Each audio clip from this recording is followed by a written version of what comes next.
से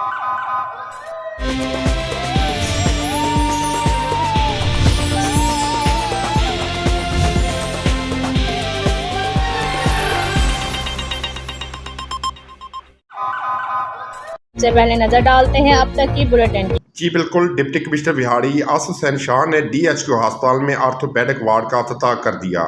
deputy commissioner ने orthopaedic ward का अफ्ताह नकाब कशाई और फीता काट कर किया। उन्होंने इस मौके पर कहा कि वज़ीर आला पंजाब की हिदायत पर सेहत के शोबे को बेहतर बनाने के मिशन पर गामजन है, जिसके लिए अस्पतालों की अपग्रेडेशन पर खसूसी तवज्जो दी जा रही है ताकि दुखी इंसानियत को हकीकी मायनों में बेहतरीन इलाज मुआवजे की सहूलियत फराहम हो सके।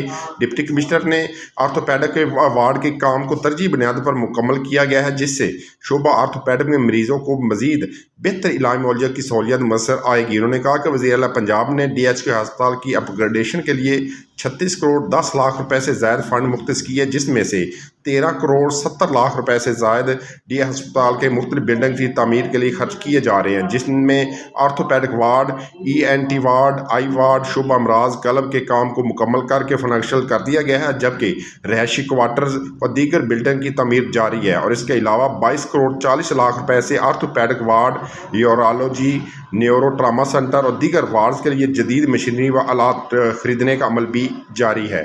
जी।